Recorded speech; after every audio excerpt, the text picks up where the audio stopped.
back to The Price of Business. I'm your host, Kevin Price, talking to you about you and your business. I tell you, you're interested in that Obamacare exemption I talked about earlier in the program. This is your opportunity to explore it. We're going to talk about that with a great organization that's helping individuals do just that. But before we introduce him, we're going to introduce our contributor, Kent Batman. He's a regular here on The Price of Business. He works with me on several projects that we're involved in that I call it kind of conscious ownership projects, things that we do that are not only profitable, which of course you and I are capitalists, but are also helping to support our values, our beliefs about a better America. And I get excited about that. I like to know that my actions are not only putting food on my table, but helping to make a better country. And I know you feel the same way, Kent. I really do, Kevin. It's amazing to be talking about this group right here. As you and I have visited on Medishare many times in the past. But you mentioned an exemption from Obamacare, and who'd have thought it? I mean, many of us were looking at doing this health organization before we knew that the group was exempt. So let's hear more about it. Yeah, absolutely. And again, our guest is Tony Meggs. He is the president and CEO of Medishare. Welcome to the program. Tony, you've been on the program before. Good to talk to you again. Well, it's a privilege to be with you guys. Kind of give us the overview of mychristiancare.org. And again, it's Christian Care Ministry. Give us that overview real quick. Christian Care Ministry, we facilitate the Medishare program. And in short, Medishare is a healthcare sharing ministries. We have been managing this program for the last 20 years, and healthcare sharing is simply a collection of people of like-minded faith that simply share each other's medical bills every month as opposed to having to purchase expensive health insurance. Yeah, and you guys have an incredible track record of making sure people are paid in a responsible way. Bills are getting done, and you've got this sense of ownership among your membership. For example, challenging the hospital to make sure you're not being paid a penny more than what you should be paid. Well, yeah, rather. There's definitely an accountability and ownership element that we have engineered into our program, into our process. There's discounting that we have engineered into the medical bills, so our members aren't having to share in expenses that cost too much.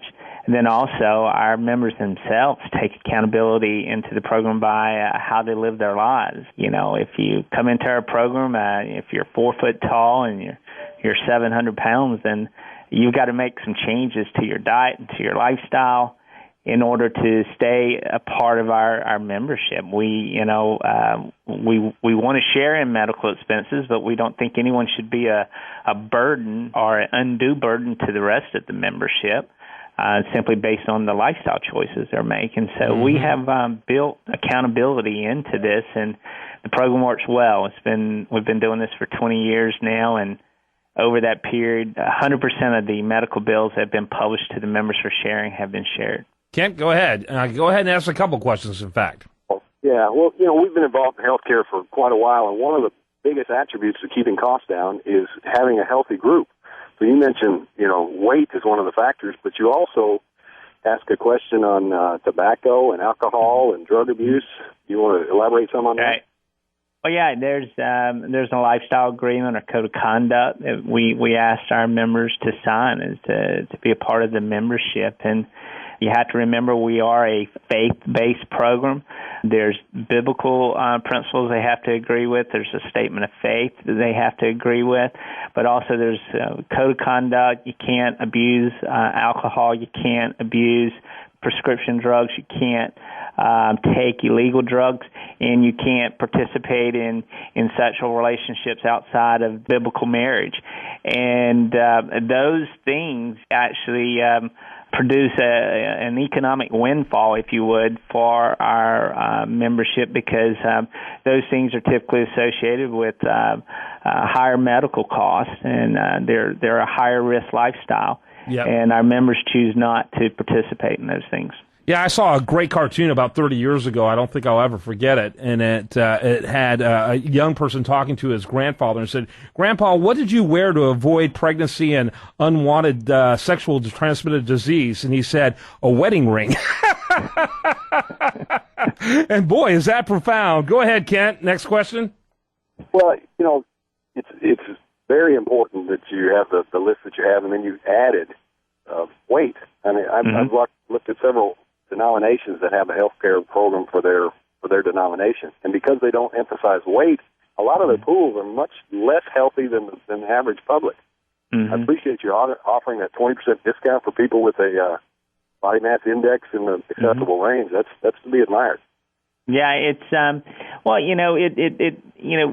we wanted to do, we want to invite anyone into our program. We don't decline anyone, but we think there's choices we make every day. I mean, if I'm going to McDonald's and to eat 3 times a day, I'm just taking on risk into my own life, and I'm becoming a greater risk in terms of cost to the rest of the membership. So we built it into the program, to where you would have to, if you're a certain size, if your BMI is at a certain level or your cholesterol level is at a certain level, what we do is we get you engaged with a health coach, someone to walk with you day in, day out, to start making some different choices with your diet and your exercise.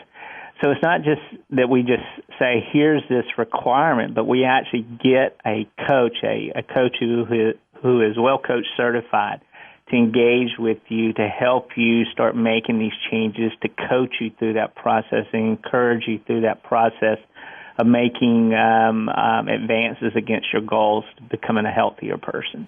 Real quick, we got about a minute left. Do you have businesses that have given up their health insurance and have tried to work with you to get their employees insured? How's that? Have you seen that phenomenon? Well, yeah, we certainly are.